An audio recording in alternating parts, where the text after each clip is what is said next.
नमस्कार प्यारे बच्चों, मैं राजकुमार सैनी आपका इस राजस्थान पब्लिक स्कूल मंडावा के इस ऑनलाइन पाठ्यक्रम में हार्दिक स्वागत करता हूं। कल हमने प्रश्नावली 1.1 के बारे में पढ़ा था और आज हम प्रश्नावली 1.2 के बारे में पढ़ रहे हैं, जिसमें पहला प्रश्न आपका है, यदि ए बराबर यानी सेट ए का मान आ रहा है मेरे पास 1 2 3 4, सेट बी का मान आ रहा है ए बी सी डी, तब ए से बी की ओर परिभाषित 4 व्युत्क्रमणीय फलन लिखने तथा उनके आपको प्रतिलोम फलन भी ज्ञात करने। अब देखिए, सबसे पहले मैं यहां पर लिख रहा हूं, मेरे पास सेट ए का मान तो क्या आ रहा है 1 2 3 4 और सेट बी का मान आ रहा है मेरे पास कितना ए बी सी और डी।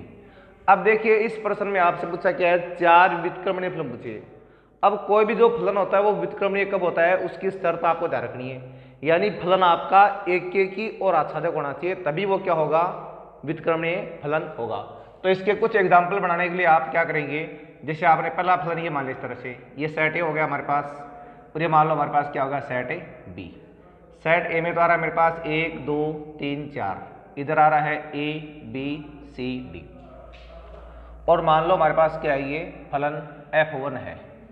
अब जब ये फलन F1 है तो हमें करना क्या है, अब एक की और आच्छादक होना चाहिए। एक का मतलब एक अवयव का संबंध एक के साथ होना चाहिए प्रत्येक का, और आच्छादक का मतलब न तो इधर बचना चाहिए और न ही इधर बचना चाहिए। तो ऐसे आपको कोई कंडीशन बनानी है। तो मैंने पहले एक से एक का संबंध ए के साथ दिखा दिया, 2 का बी के साथ, 3 का सी के साथ, 4 का डी के साथ। तो आप लिख दोगे व्युत्क्रमणीय फलन के लिए आवश्यक शर्त है। आवश्यक शर्त क्या होती है कि जो फलन है एक की आच्छादक होना चाहिए, फलन एक की वह आच्छादक होना चाहिए। इसका मतलब जो पहला फलन आपने माना है F1, और मानना कहां से कहां तक, आपको ए से बी की ओर मानना है, क्योंकि प्रश्न में लिखा हुआ है स्पष्ट। अब जो F1 मानोगे तो वो कैसे मानना आपको, देखो आपने एक का रिलेशन दिखाया ए के साथ, तो हो गया एक का तो हो गया ए के साथ संबंध, और 2 का संबंध हो गया बी के साथ, 3 का संबंध हो गया सी के साथ, 4 का हो गया डी के साथ। ये तो आ गया मेरे पास F1। इसी तरह आप दूसरा F2 मानेंगे, तो F2 कैसे मानना है, देखो इसमें साथ में आपसे एक बात और पूछी है, उनका प्रतिलोम फलन भी आपको ज्ञात भी करना है।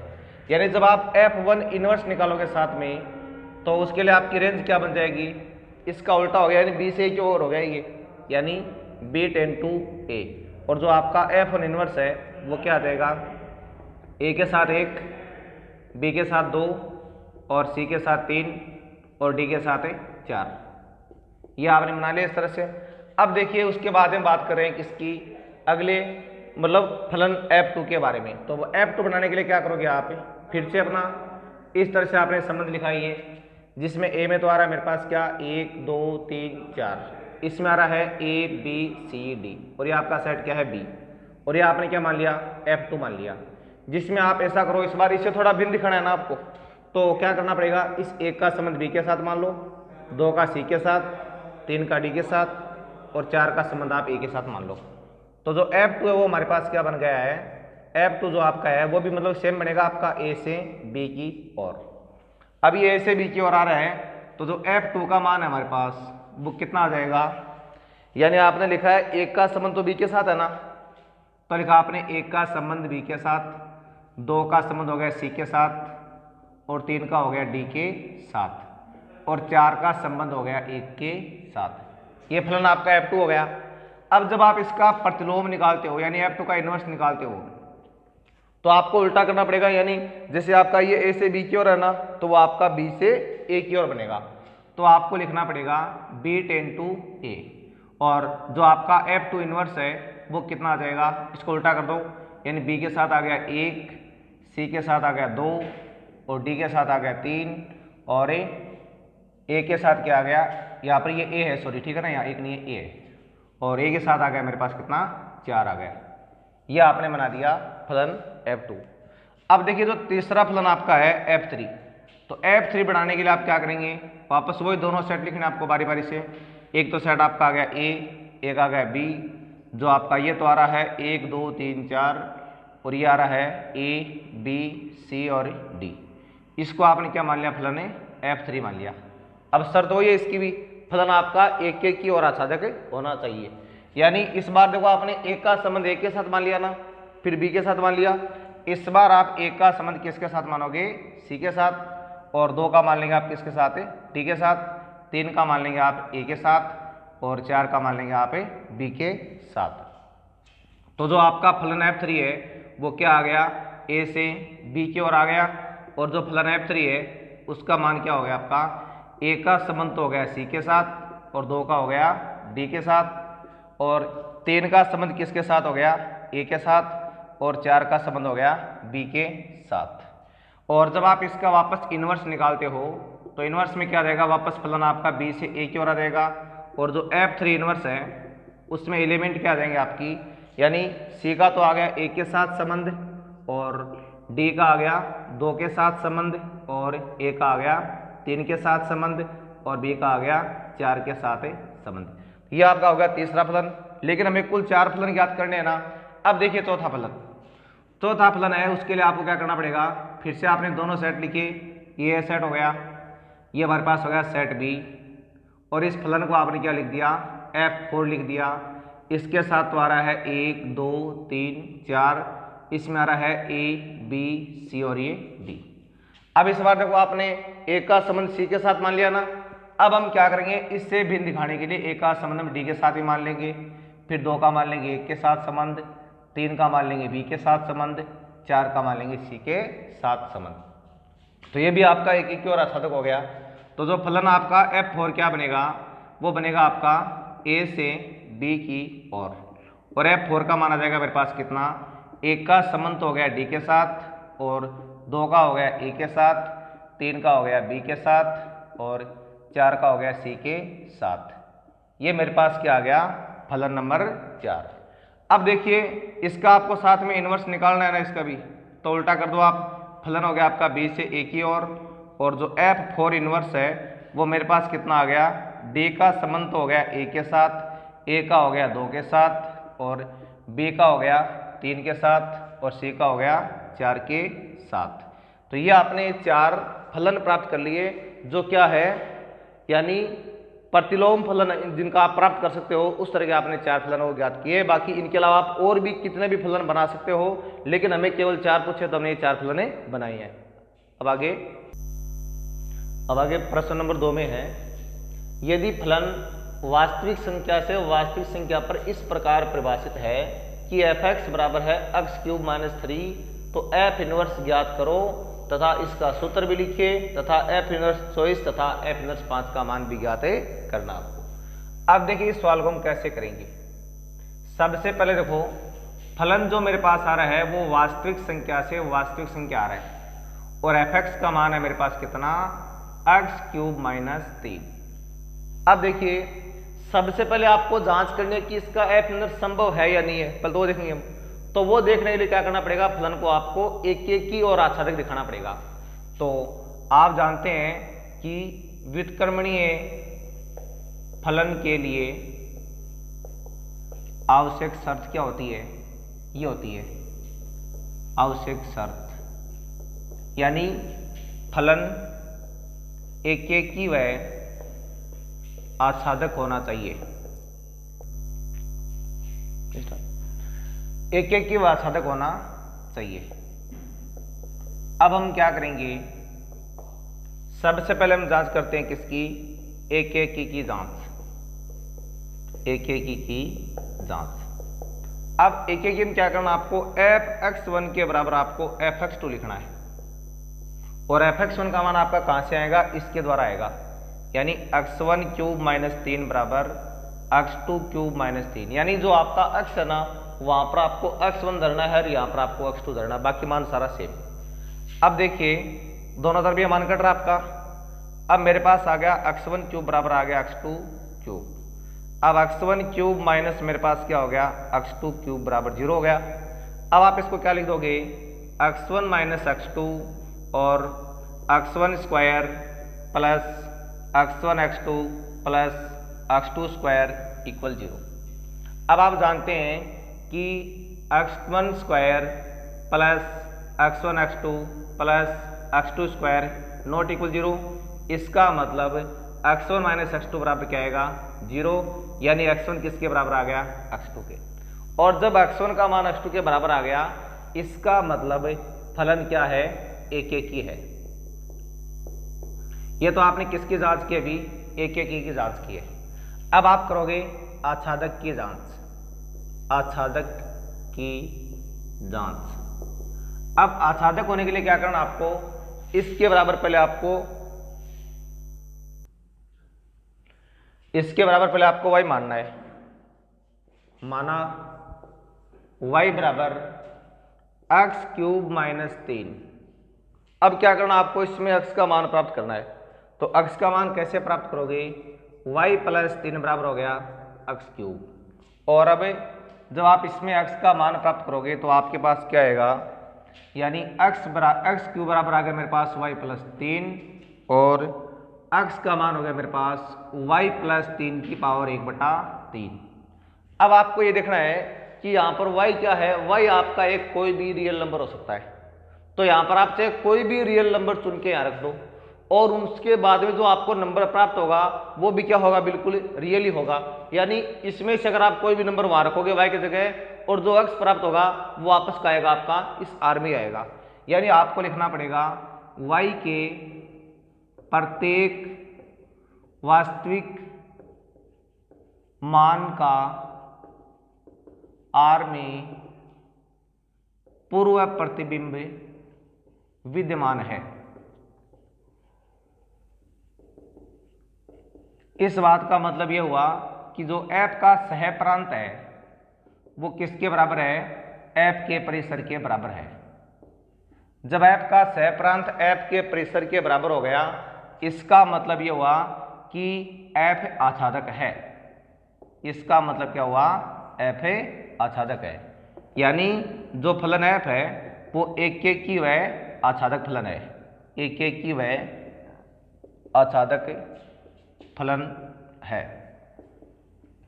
और जब कोई भी फलन एक एक की वह आच्छादक होता है तो वो क्या होता है, एक व्युत्क्रमणीय फलन होता है। इसका मतलब यह हुआ कि f एक व्युत्क्रमणीय फलन है, f एक व्युत्क्रमणीय फलन है। अब ये तो आपने व्युत्क्रमणीय होने की पहले जांच कर ली। अब उसके बाद पूछा है कि f इनवर्स ज्ञात करो। तो f इनवर्स ज्ञात कैसे करना है, यानी फिर से आपको मानना पड़ेगा, यानी जो आपका फलन क्या है f r ten to r है ना, तो इसके लिए आपको जो इसकी रेंज है उल्टी करनी पड़ेगी। यानी सह प्रांत तो बनेगा प्रांत, और प्रांत का बनेगा सह प्रांत। यानी अब वापस क्या आ गया, ये आपका r टेन टू r। और जो आपका f इनवर्स प्राप्त होगा वो डायरेक्ट किससे प्राप्त करना आपको, इसको चाहो तो आप समीकरण नंबर 1 मान सकते हो यहाँ पर, और सीधा लिख दो आप समीकरण 1 से। और समीकरण 1 से आपका देखो अभी x का मान ही आ रहा है। अब देखिए x का मान किसके बराबर है, आपने देखो शुरुआत में y किसके बराबर है, वैसे आपका मतलब ये जो मान आपका है वो एक तरह से fx के बराबर है। तो इस fx का मतलब क्या हो गया, y के बराबर हो गया ना। देखो ये fx इसके बराबर है और ये y इसके बराबर है, मतलब इस fx का मान किसके बराबर हुआ, y के बराबर हुआ। जब इस fx का मान y के बराबर हुआ तो जब आप f को इधर लाओगे तो f इनवर्स y किसके बराबर हो गया, x के। यानी इस x की जगह आप क्या लिख दोगे, f इनवर्स y लिख दोगे। तो f इनवर्स y का मान मेरे पास क्या आ गया, y प्लस 3 की होल पावर 1/3। और जब आप इसको x की फॉर्म में लिखोगे तो f इनवर्स x बराबर आ गया x प्लस 3 की होल पावर 1/3। ये आपका क्या आ गया, प्रतिलोम फलन का सूत्र आ गया। लेकिन आपको इसके अलावा और भी क्या ज्ञात करनी है, f इनवर्स 24 तथा f इनवर्स 5 का मान भी आपको ज्ञात करना है। तो पहले हम लिखेंगे f इनवर्स 24 का मान। इसका मतलब होगा 24 प्लस 3 की होल पावर 1/3, यानी 27 की होल पावर 1/3। यानी आप जानते हैं 3 की पावर 3 होती है, तो इसका मान क्या देगा आपका 3 आ जाएगा। अरे 3 का क्यूब होता है ना ये, तो क्यूब कट गया, इसका मान क्या आ गया 3। उसके बाद देखो आपको निकालना है किसका मान, f इनवर्स 5 का मान निकालना है। अब f इनवर्स 5 का मतलब क्या होगा कि जहां पर x है वहां पर हमें 5 रखना है। तो मान आपका हो गया 5 प्लस 3 की होल पावर 1/3, यानी क्या आ गई ये 8 की पावर 1/3। और आप डालते हो 2 का क्यूब होता है, तो इसका मान हमारे पास क्या आ गया 2। ये तो आपने निकाल लिया किसका मान है एफ इनवर्स है 5 का। तो ये था हमारा प्रश्न नंबर 2। अब आगे प्रश्न नंबर 3 देखो। तो देखो प्रश्न नंबर 3 में है, यदि फलन f R ten to R इस प्रकार परिभाषित है कि पहले पार्ट में तो है एफ एक्स बराबर 2x माइनस 3 और सेकेंड पार्ट में एफ एक्स बराबर एक्स क्यूब प्लस 5। तो आपको सिद्ध करना है कि फलन एफ क्या है, व्युत्क्रमणीय है, तथा आपको एफ इनवर्स भी ज्ञात करना है। तो देखो बच्चों इसमें 2 पार्ट है, मैं 2 पार्ट में से एक पार्ट में बता दूं करके आपको और एक पार्ट आप खुद कर लेना। तो देखो जैसे हम इसका पहला पार्ट करते हैं, तो पहले पार्ट में देखो मेरे पास क्या है, एफ एक्स का मान तो आ रहा है कितना 2x माइनस 3 और फलन आपका एफ क्या आ रहा है आर टेन टू आर आ रहा है। अब व्युत्क्रमणीय की आपने शर्त पढ़ी कि फलन क्या होना चाहिए आपका एक एक की और आच्छादक। तो आप लिखोगे एक एक की जांच, एक एक की जांच। अब एक एक की जांच के लिए क्या करोगे आप, एफ एक्स वन के बराबर आप एफ एक्स टू मान लोगे। अब एफ एक्स वन का मान इससे बनेगा आपका यहाँ एक्स वन हो जाएगा, यानी 2x1 माइनस 3 बराबर 2x2 माइनस 3। दोनों तरफ 3 कट रहा है और साथ में 2 से 2 भी कट रहा है। तो मेरे पास आ गया x1 बराबर x2। इसका मतलब क्या है, फलन एक एक ही है, फलन एक एक ही है। उसके बाद देखो आप जांच करें किसकी, आच्छादक की जांच, आच्छादक की जांच। तो इसमें क्या करना आपको पहले मानना पड़ेगा, यानी माना, यानी जो एफ एक्स है इसको आपको y मानना है एक बार। तो माना y बराबर मेरे पास क्या आ गया 2x माइनस 3 और अब इससे आप x का मान निकालो कितना आएगा, तो x का मान आएगा y प्लस 3/2 आ जाएगा। क्यों 3 जुड़ गया 2 के बाद 2 इसके भाग में आ गया। अब देखो y का मान आप क्या ले सकते हो, y का मान आप कोई भी रियल नंबर ले सकते हो यहाँ पर, और रियल नंबर रखने के बाद में जो प्राप्त हो रहा है वो भी क्या रहा है, रियल ही आ रहा है। इसका मतलब y के प्रत्येक वास्तविक मान का R में पूर्व प्रतिबिंब विद्यमान है, इसका मतलब जो f का सहप्रांत है वो किसके बराबर आ गया, f का परिसर। इसका मतलब f क्या है, आच्छादक है। इसका मतलब ये हो गया कि फलन एक एक की व आच्छादक है। जब ये एक एक की और आच्छादक फलन है तो आप जानते हैं कि फलन क्या होगा, व्युत्क्रमणीय होगा। इसका मतलब फलन क्या है, व्युत्क्रमणीय है। अब व्युत्क्रमणीय फलन है तो आपको इसका व्युत्क्रम भी ज्ञात करना पड़ेगा। तो व्युत्क्रम कैसे ज्ञात करोगे, तो देखिए पहले इसका जो एफ इनवर्स बनेगा वो तो कहां से कहां बनेगा, इसको उल्टा करना। देखो आर टेन टू आर है ना, तो इस बार यहां से यहां हो जाएगा ये, यानी वापस क्या आ गया फिर से आर टेन टू आर। अब देखो इस फलन का मान प्राप्त करने के लिए मैंने बोल रखा है कि आपको दोबारा ज्यादा नहीं करना। जो आपने एक्स निकाला है इस समीकरण एक मानी है, इस एक्स को आप वापस क्या लिख दोगे, एफ इनवर्स वाई लिख दोगे, क्योंकि आपने इस एफ एक्स के बराबर वाई माना है। देखो नॉर्मल सी बात है कि जैसे बेटा मान लो एफ एक्स बराबर वाई होता है, तो इसमें एक्स का मान क्या देगा आपका एफ इनवर्स वाई, यही तो आएगा ना। तो हम क्या कर सकते हैं कि इस एक्स की जगह आपका मान क्या देगा, एफ इनवर्स वाई आ जाएगा। तो हम यहाँ पर क्या करेंगे, जो आपने अभी यहाँ पर लिखा है ना एक्स, इसकी जगह देगा आपका एफ इनवर्स वाई। तो एफ इनवर्स वाई का मान आ गया मेरे पास कितना, वाई प्लस 3/2। और अगर आप इसको एक्स की फॉर्म में लिखना चाहें तो सब जगह एक्स कर दो, एक्स प्लस 3/2। तो ये तो आपने अभी पहला प्रश्न नंबर 3 पढ़ लिया है, जिसमें आपको इसकी जांच करनी थी और बाद में इसका मान निकालना था। अब आगे सही है। तो देखो प्रश्न नंबर 4 में है, यदि सेट ए बराबर आ रहा है 1 2 3 4 और समुच्चय बी आ रहा है 3 5 7 9 और समुच्चय सी में आ रहा है 7 23 47 79 और फलन आपका एफ तो है ए से बी की ओर और जी है बी से सी की ओर, इस प्रकार से परिभाषित है कि एफ एक्स का मान तो आ रहा है 2x प्लस 1 और जी एक्स का मान आ रहा है x स्क्वायर माइनस 2। तो आपको जी एफ इनवर्स तथा एफ इनवर्स और जी इनवर्स को क्रमित युग्म के रूप में लिखना है।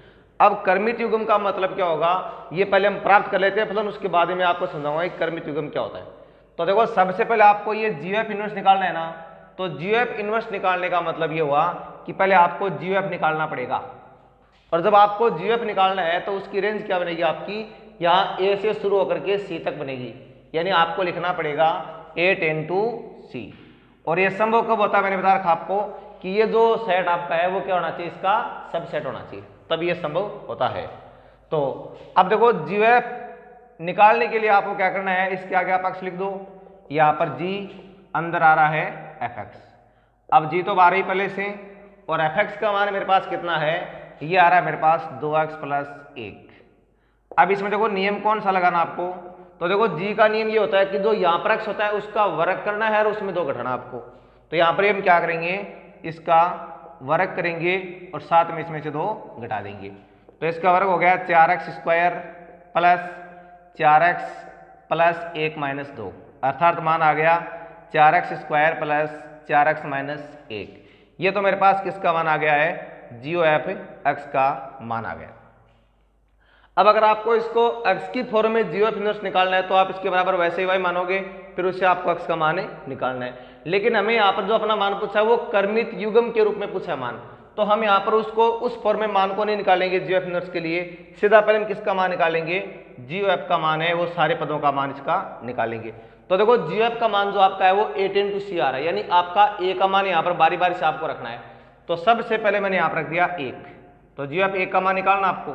अब GOF 1 निकालने का मतलब यहाँ पर आपका सब जगह 1 आएगा, यानी 4 into 1 का स्क्वायर प्लस 4 into 1 माइनस 1, यानी 4 प्लस 4 माइनस 1, और मान आपका आ गया कितना, 7 आ गया। ये तो मेरे पास किसका मान आ गया, GOF 1 का मान। और अब देखो ये वापस C में आ रहा है ना, तो देखो ये C से बिलोंग भी कर रहा है, बिल्कुल कर रहा है C में बिलोंग। अब उसके बाद में आपको किसका मान निकालना है, GOF। अब दूसरा एलिमेंट कौन सा हो गया आपका, दूसरा एलिमेंट आपका इसमें हो गया 2, क्योंकि आपको A से C की ओर लेना है ना, तो A के चारों एलिमेंट आपको चुनने हैं बारी बारी से। तो आपने जब 2 चुना, अब इस 2 को वापस आपको यहाँ सब जगह 2 रखना है, अच्छा वहाँ पर। तो 4 into 2 का स्क्वायर 4 into 2 माइनस 1, यानी 4 into 4 प्लस 8 माइनस 1, तो 16 प्लस 8 माइनस 1। तो देखो कितना हो गया, ये 24 माइनस 1 कितना बचेगा, 23 बचेगा। तो मेरे पास क्या आ गया, GOF जो 2 है उसका मान आ गया मेरे पास कितना, 23। अब उसके बाद देखो क्या निकालना आपको, GOF। अब तीसरा एलिमेंट कौन सा हो गया आपका, तीसरा आपका हो गया 3। अब आपको 3 का मान निकालना है। तो 3 का मान कैसे निकालोगे, जहां पर x है वहां पर आपको 3 रखना है, यानी आ गया मेरे पास 4 into 3 का स्क्वायर प्लस 4 into 3 और माइनस में 1, ये आ रहा है 4 into 9 प्लस 12 माइनस 1, तो ये 36 प्लस 12 माइनस 1, इनको जोड़े तो हो गए 48 माइनस 1, यानी कितना आ गया, 47। तो देखो ये भी आपका उस C से बिलोंग कर रहा है बिल्कुल। तो ये हमारे पास किसका मान आ गया, GOF 3 का मान है वो आ गया है। अब उसके बाद देखो आपको किसका मान निकालना है, GOF। अब चौथा एलिमेंट कौन सा रहेगा इसके अंदर, चौथा रहेगा 4। तो अब आपको यहाँ पर रखना है 4। अब 4 रख के क्या करना है, इस 4 को आपको वापस इस x की जगह दोनों जगह रखना आपको। तो यानी 4 into 4 का स्क्वायर प्लस 4 into 4 और माइनस में 1, और सरल करने पर आ गया 4 into 16 प्लस 16 माइनस 1, तो ये आ गया 64 प्लस 16 माइनस 1, तो ये 80 माइनस 1 हो गया। इन मान कितना आ गया, 79। ये मेरे पास किसका मान आ रहा है, GOF 4 का मान आ रहा है। आपको क्या निकालना था, GOF का इनवर्स निकालना था ना। तो पहले तो आपने क्या निकाल लिया, ये आपने पूरा GOF सेट निकाल लिया, और GOF सेट में आपके मान क्या क्या आ गए, यानी 1 पर तो मान आपका आ गया कितना, 7, तो आपको लिखना पड़ेगा यहाँ पर 1 पर 7, और उसके बाद में 2 पर कितना आ गया, 23, तो आपको लिखना पड़ेगा 2 पर मान आपका आ गया 23। उसके बाद में 3 पर मान आपका कितना आ गया, 47, तो लिखना पड़ेगा 3 पर आ गया 47, और 4 पर कितना आ गया आपका मान है 79, ये आ गया 79। तो ये तो आपने अभी किसका मान निकाला है, GOF का मान निकाला है। लेकिन आपको वास्तव में किसका मान निकालना था, आपको तो GOF के इनवर्स का मान निकालना था। तो देखिए जो आपका GOF है वो बिल्कुल एक की ओर आसाधक आ रहा है, यानी आपका A से C की ओर है ना। तो देखो एक अवयव का A के साथ संबंध आ रहा है, साथ में आपका क्या आ रहा है, आसाधक भी आ रहा है। इसका मतलब यहाँ पर जो हमारे पास है वो GOF इनवर्स क्या है, संभव है। अब GOF इनवर्स संभव है तो इसकी रेंज क्या बनेगी, इसकी उल्टी करनी है आपको, जैसे A से C था ना ये, तो ये बनेगा आपका C से A की ओर, तो आपको लिखना है C से A की ओर। अब कर्मित युग्म के रूप में GOF इनवर्स का मान क्या देगा आपका, ये आ गया 7 पर तो आ गया मान 1, और 23 पर आपका मान आ गया 2, उसके बाद में 47 पर आ गया मान आपका 3, और 79 पर कितना आ गया मान आपका 4। ये तो आपने किसका मान निकाल लिया, GOF इनवर्स का। लेकिन देखो प्रश्न में आपसे एक बात और भी पूछी है कि एफ इनवर्स ओ जी इनवर्स ज्ञात करना है। तो मैं यहाँ पर बता दूं आपको, एक आइडेंटिटी होती है आपके पास जिसका मान क्या होता है, ये इसके बराबर होती है। याद रखना आपको, ये सीधे याद रखना आपको, ये आपकी एक सर्वसमीका होती है जिसमें इसका मान आपका इसके क्या होता है, बिल्कुल बराबर। तो यहाँ पर इन दोनों का मान क्या देगा, बिल्कुल सेम आ जाएगा। तो कितना आ गया, ये भी आपका 7 और 1, और ये आ गया 23 और 2, उसके बाद में आ गया 47 और 3, उसके बाद में क्या आ गया 79 और 4। इसके अलावा दोनों की रेंज रहेगी सेम, क्योंकि जो रेंज इसकी सी से है ना, तो उसकी भी क्या रहेगी, सी से ए। ये था आपका प्रश्न नंबर 4। उसके बाद आगे प्रश्न नंबर 5। तो बच्चों आगे देखो, प्रश्न नंबर 5 में क्या लिखा है, यदि फलन f R ten to R इस प्रकार परिभाषित है कि एफ एक्स बराबर ए एक्स प्लस बी, जहां पर देखो ए और बी दोनों क्या है, अचर पद है, ठीक है ना, अचर का मान एक्स है। तो सिद्ध करो कि एफ एक व्युत्क्रमण फलन है तथा साथ में आपको एफ इनवर्स भी ज्ञात करना है। अभी जो मैंने पीछे कराया वैसे करना आपको, इसमें पहले एक एक की जांच करनी है और बाद में आच्छादक की जांच करनी है। तो ये सवाल आप आराम से कर सकते हो। उसके बाद देखो प्रश्न नंबर 6 में लिखा है, यदि फलन f R ten to R इस प्रकार परिभाषित है कि एफ एक्स बराबर कोस एक्स प्लस 2, तो क्या एफ इनवर्स संभव है या नहीं, आपको जांच करना है। तो देखिए मैंने प्रश्न नंबर 6 में लिख दिया, फलन आपका है f R ten to R, और एफ एक्स का मान मेरे पास क्या रहा है, कोस एक्स प्लस 2। अभी जो आप एफ एक्स वन बराबर एफ एक्स टू का जो रूल लगाकर एक एक की जांच करते हो, वो आपको केवल बीजीय व्यंजकों में जांच करनी है। अगर आपका फलन त्रिकोणमितीय आ रहा है तो इसकी जांच आप कैसे करोगे, तो पहले आपको लिखनी है यहाँ पर एक एक की जांच। अब एक एक की जांच कैसे करनी है आपको, आप जानते हैं कि रियल नंबर में आपका जो जीरो है वो एक रियल नंबर होता है, इसलिए मैंने क्या कर लिया यहाँ पर एफ जीरो का मान निकाला, तो क्या आ गया कोस 0 प्लस 2, यानी एफ जीरो का जो मान है वो मेरे पास आ गया कोस 2। इसी तरह आप जानते हैं कि जो 2 पाई है, 2 पाई भी एक रियल नंबर होता है। इसका मतलब है जब मैं एफ 2 पाई का मान निकालूंगा तो यहां पर मेरे पास क्या आएगा, कोस 2 पाई प्लस 2। और आप जानते हैं कि कोस 2 पाई प्लस थीटा क्या होता है, कोस थीटा होता है। तो वापस क्या आ गया मेरे पास है, कोस 2 आ गया। अब देखिए इस बात का मतलब ये हुआ कि 0 का प्रतिबिंब भी कोस 2 आ रहा है और 2 पाई का प्रतिबिंब भी क्या आ रहा है, कोस 2 आ रहा है। यानी आपको दो एलिमेंटों के अलग अलग का एक ही प्रतिबिंब प्राप्त हो रहा है। इसका मतलब आपका फलन एक एक ही नहीं हो सकता। यानी आपको लिखना है चूंकि 0 तथा 2 पाई दोनों का एक ही प्रतिबिंब कोस 2 है, इसका मतलब फलन एक एक ही नहीं है, एक एक ही नहीं है। और जब एक एक ही नहीं है तो आपको आच्छादक के आगे जांच करने की जरूरत नहीं है, क्योंकि जब दोनों शर्त लागू होगी तभी क्या होगा, वो व्युत्क्रमणीय होगा। इसका मतलब एफ इनवर्स संभव नहीं है, एफ इनवर्स संभव नहीं है। तो ये तो हो गया आपका प्रश्न नंबर 6। अब देखो 7वें प्रश्न में क्या है, 7वें में आपको एफ इनवर्स ज्ञात करना है यदि संभव हो तो, जहां पर एफ आपका ए से बी की ओर परिभाषित है और ए सेट में तो आपको ये अवयव लेने हैं और बी सेट में आपको ये अवयव लेने हैं और एफ एक्स का मान आ रहा है 3x। तो सीधी सी बात है, आपको एफ इनवर्स निकालना है तो तरीका जानते हो ही आप। तो इसमें आप चाहो तो ये सारे एलिमेंट रख के वैसे भी निकाल सकते हो, या पहले आप इसमें एफ इनवर्स एक्स के लिए प्राप्त करके वैसे इसका मान है वो आप निकाल सकते हो। तो इसके दोनों तरीके भी करने के, या तो आप इसमें इन अवयवों के आधार पर एफ इनवर्स का मान कर्मित युग्म के रूप में निकालो, और अगर आप कर्मित युग्म के रूप में नहीं निकाले तो आप तरीका जानते हैं कि पहले आपको एक एक की जांच करनी है, बाद में आच्छादक की जांच करनी है और बाद में क्या निकालना, आपको एफ इनवर्स जो एक्स है वो आपको प्राप्त करना है। इसी तरह आपको सेकंड पार्ट में भी यही करना है। ये सेट ए हो गया, ये सेट बी हो गया और एफ एक्स का मान क्या रहा है, एक्स स्क्वायर। तो इसकी भी आप जांच ऐसे कर लोगे। और उसके बाद में जो आपका आता है तीसरा पार्ट, इसमें देखो ए और बी दोनों क्या मैंने आपको रियल नंबर माने, यानी आपका आर टेन टू आर बनेगा और एफ एक्स का मान क्या रहा है, एक्स क्यूब। तो इसकी भी जांच वैसे करनी है आपको, पहले एक एक की जांच, बाद में आच्छादक की जांच। अगर ये दोनों शर्त लागू होगी तो फलन क्या होगा, व्युत्क्रमणीय। अगर ये दोनों लागू नहीं हो रही है तो फलन आपका यानी इन दोनों में से चाहे एक भी लागू नहीं होगी ना तो भी फलन आपका क्या होगा, व्युत्क्रमणीय नहीं होगा। तो आज हमने ये प्रश्नावली 1.2 का दिन क्या है, इन प्रश्नों को आप हल करना, साथ में जो इनके एग्जाम्पल आ रहे हैं साथ साथ में उनको भी आपको निकालना है 1 पॉइंट और 1.2 के। और अगर आपको किसी प्रश्न में कोई डाउट या दिक्कत हो तो आप कमेंट बॉक्स में लिख सकते हो, तो उसका मैं समाधान आपको अगले ही दिन बता दूंगा। कल हम पढ़ेंगे 1.3। धन्यवाद।